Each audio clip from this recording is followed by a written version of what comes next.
और कहाँ कहाँ है? यहाँ ये देखो। मेरा बेटा 6 साल का है, नाम तैयब है। मैंने इसको संस्था में डाला था, नया सवेरा नसवाल में, जो घुमारवीं से 3 किलोमीटर आगे नसवाल में है।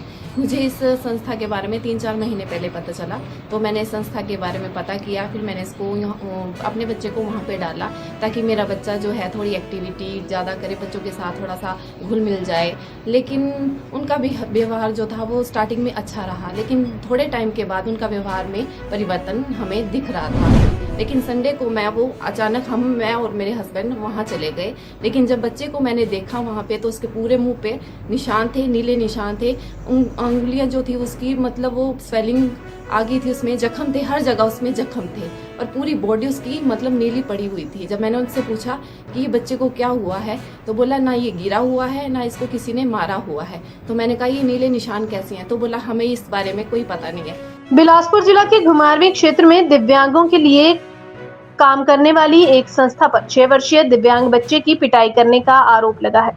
ये संस्था घुमारवीं के नसवाल में चल रही है। मारपीट का यह खुलासा तब हुआ जब पीड़ित परिवार ने बच्चे का मेडिकल करवाया।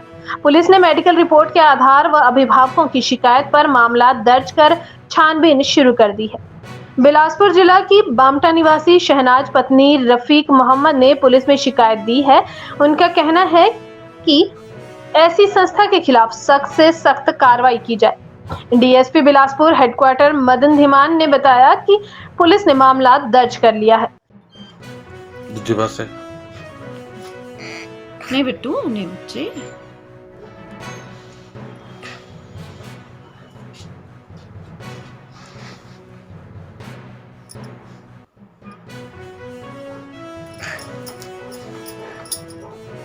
बस और तो नहीं है कोई?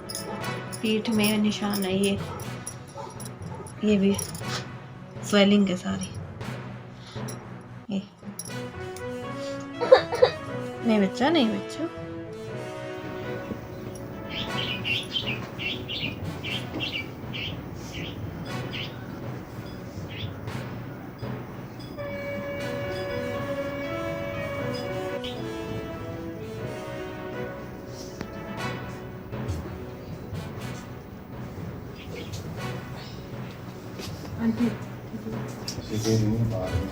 मैं बामटा से बिलोंग करती हूँ।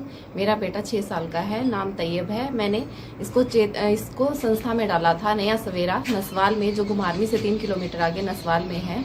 मुझे इस संस्था के बारे में 3-4 महीने पहले पता चला, तो मैंने इस संस्था के बारे में पता किया। फिर मैंने इसको अपने बच्चे को वहाँ पे डाला, ताकि मेरा बच्चा जो है थोड़ी एक्टिविटी ज़्यादा करे, बच्चों के साथ थोड़ा सा घुल मिल जाए।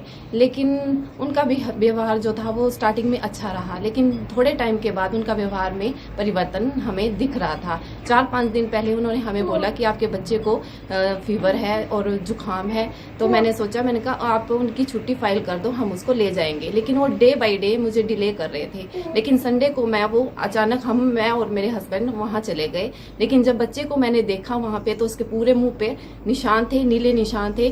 उंगलियां जो थी उसकी, मतलब वो स्वेलिंग आ गई थी, उसमें जख्म थे, हर जगह उसमें जख्म थे, और पूरी बॉडी उसकी मतलब नीली पड़ी हुई थी। जब मैंने उनसे पूछा कि ये बच्चे को क्या हुआ है, तो बोला ना ये गिरा हुआ है, ना इसको किसी ने मारा हुआ है। तो मैंने कहा ये नीले निशान कैसे हैं? तो बोला हमें इस बारे में कोई पता नहीं है। तो मैंने वहां से बच्चे को उठाकर सिविल हॉस्पिटल बिलासपुर में लाया और वहाँ पे इसका मेडिकल करवाया। तो मेडिकल में पता चला कि बच्चे के साथ मारपीट हुई है, और बच्चे की जो उंगली है, लास्ट वाली फिंगर है, वो फ्रैक्चर है, तो उसमें प्लास्टर चढ़ा हुआ है। तो मैं ये आपसे, सरकार से और प्रशासन से ये दरख्वास्त करती हूँ कि जो मेरे बच्चे के साथ हुआ है उसके लिए सख्त से सख्त कार्रवाई की जाए, ताकि आगे आने वाले किसी भी बच्चे के साथ ऐसा कुछ भी ना हो। धन्यवाद। मैं सुमन गर्ग, बीडीसी मेंबर बामटा।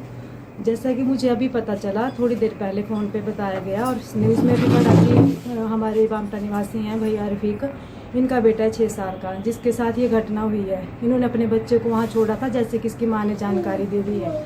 तो मैं ये कहना चाहती हूँ कि बच्चों को छोड़ते हैं, संस्था में सभी छोड़ते हैं, ताकि उनकी केयर एंड प्रोटेक्शन की जाए। लेकिन जेजे एक्ट के अंदर अगर हम लेते हैं, उसमें बहुत से रूल आते हैं, तो क्या उसके अनुसार बच्चों की देखभाल वहाँ पे हो रही है? ये तो माँ बाप अवेयर थे कि अपने बच्चे को देखने वहाँ चले गए, लेकिन बहुत से लोग ऐसे भी होते हैं जो कि इस बारे में नहीं जानते। और उनके साथ भी ऐसा अत्याचार होता है कई जगह पे हमने देखा है, क्योंकि मैं भी फॉर्मर चाइल्ड वेलफेयर कमेटी की मेंबर रही हूँ हमीरपुर में। तो मैंने भी कई बार देखा है कि कई बार ऐसे मामले आते हैं ध्यान में, लेकिन प्रशासन इसमें कोई दिलचस्पी कई बार लेता नहीं है। मेरी यही दरख्वास्त है कि इस मामले की कड़ी से कड़ी संज्ञान लिया जाए इसके ऊपर और दोषियों के खिलाफ कार्रवाई की जाए।